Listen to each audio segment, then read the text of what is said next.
Alors bonsoir Président. Bonsoir.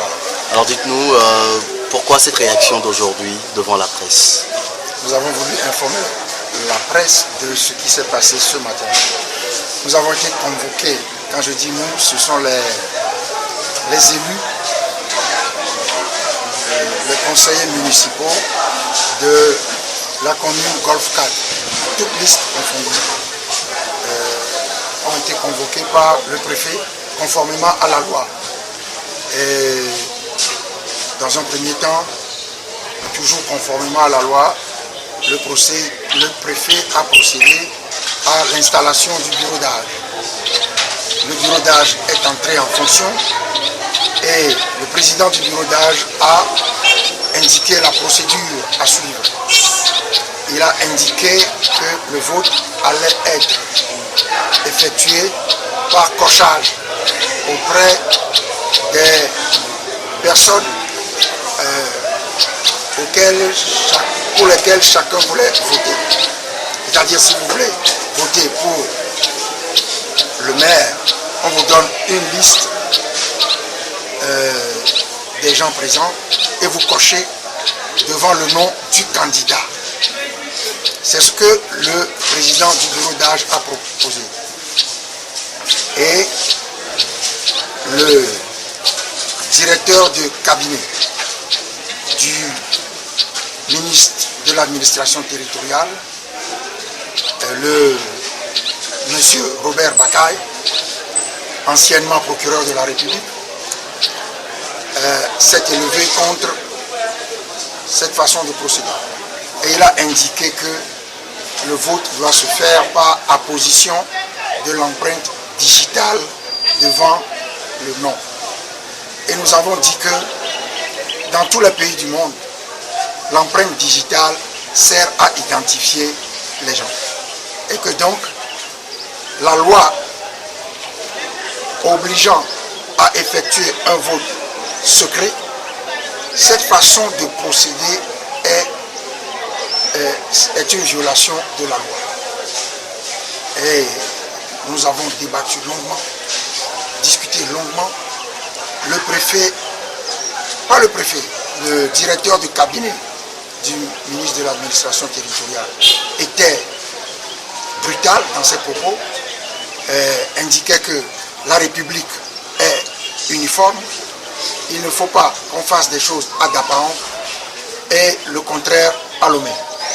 Et on lui a fait remarquer que ce qu'il est en train de dire là est grave, parce que si la République est injuste ad apparent, alors nous devons accepter dans la commune Golfe 4 que la République demeure injuste, même si nous constatons que ce que propose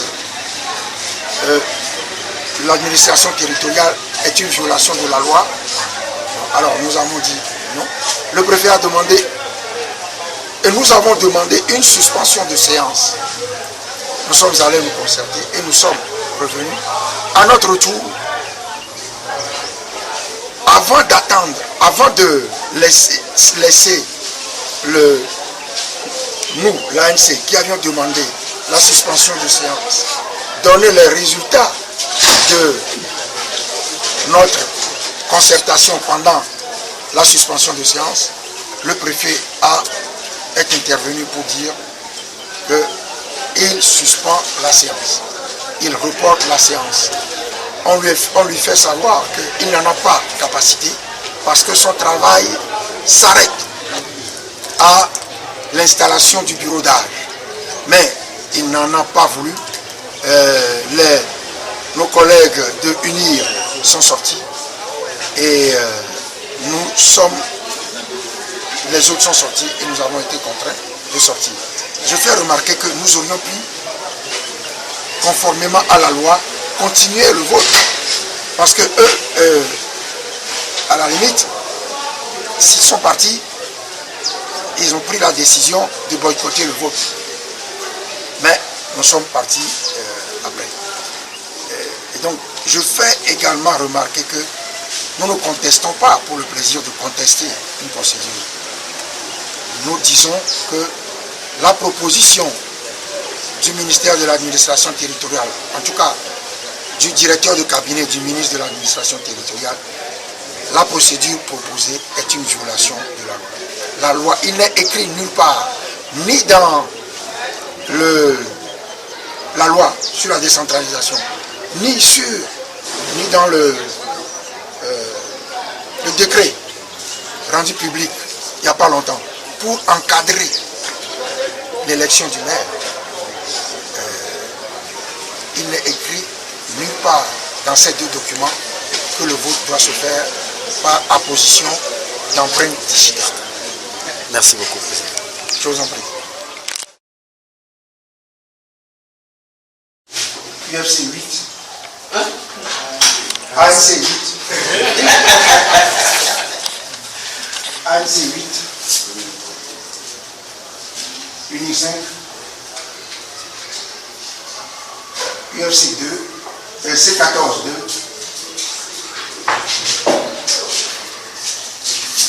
UFC 2. Les indépendants. Providence 1. Dolénion 1. Humaniste 1. ACP 1. Ah, quand même, je dois citer le parti politique MPGD avant les indépendants. Et bientôt, voilà, ouais, 1. Donc, je récapitule. ANC 8. UNIL 5. C14 2. UFC 2. MPDD 1. J'ai fini avec le groupe des partis politiques. Ensuite, Providence 1, ça c'est la liste des indépendants. Les listes des indépendants. Providence 1, Dolénion 1, Humaniste 1, ACP 1, Niantop 1. Voilà. Ça fait 23 en principe.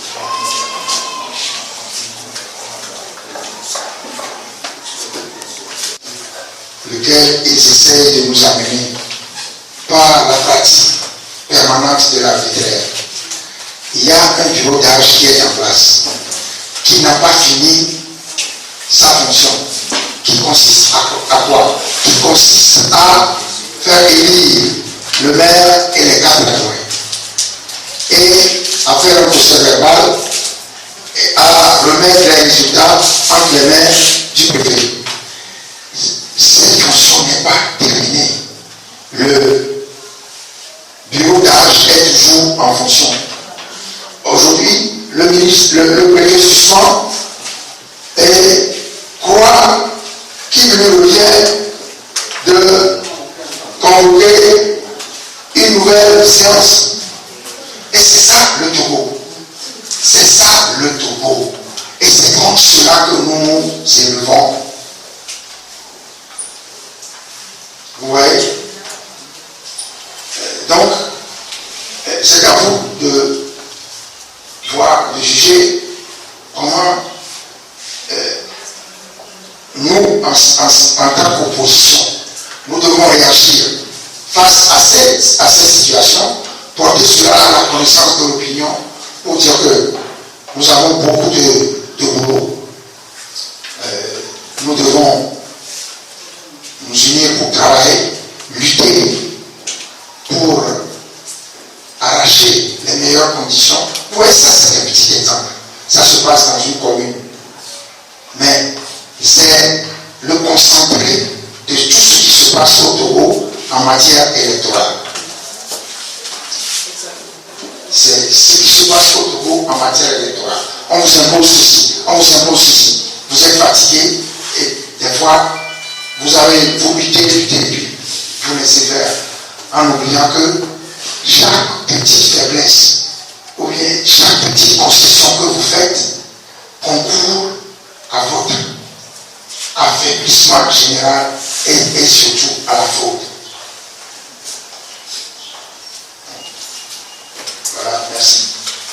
Et puis pour terminer, vous devez avoir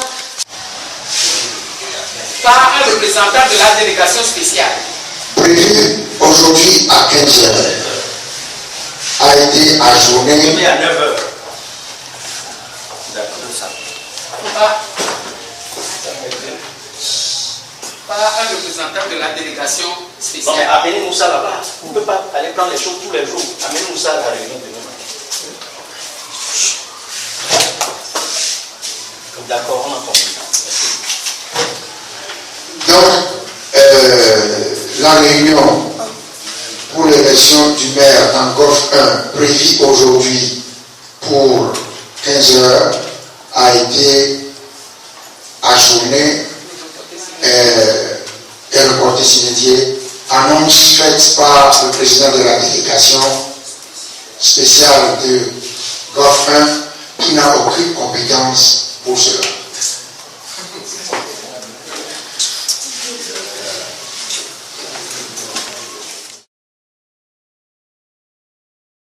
Vous avez lu là. Vous l'avez bien remarqué, hein, le président du Golfe qui est compétent pour connaître, pour confier la réunion. Eh bien, le président dit, initialement prévu pour le lundi 9 septembre 2019, est reporté par le gouvernement. Vous avez remarqué, il dit carrément, lui préfet qui est compétent légalement pour convoquer la réunion.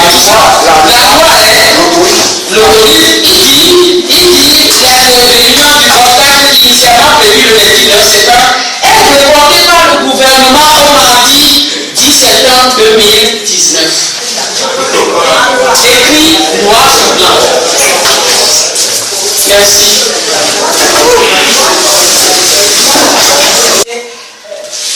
C'était écœuré et à la limite, il me faisait pitié parce que c'était tellement lamentable ce qu'il faisait que j'avais pitié pour eux. À la sortie, bon, tout le monde y allait et tout ça parce qu'un des leurs qui accoste le président et lui dit mais pourquoi à chaque fois quand nous voulons aller à gauche, vous allez à droite? Est-ce que c'est une question d'aller à gauche ou à droite? C'est une question de respecter les textes. D'ailleurs, je rappelle que cette loi-là, a été votée. Retenez bien la date. Cette loi a été modifiée le 31 janvier 2018. La loi sur la décentralisation. C'est la loi modifiée le 25 juin 2019, pendant qu'on était en campagne. En pleine campagne électorale. Hein? On était en pleine campagne électorale lorsque ce texte a été modifié. Or, vous savez, Signé par. Voilà, délibéré et adopté le 27 juin 2019, alors que nous étions en pleine campagne électorale et qu'il y a une directive de la CEDEAO qui interdit qu'on modifie les textes relatifs à des élections 6 mois avant les élections. Mais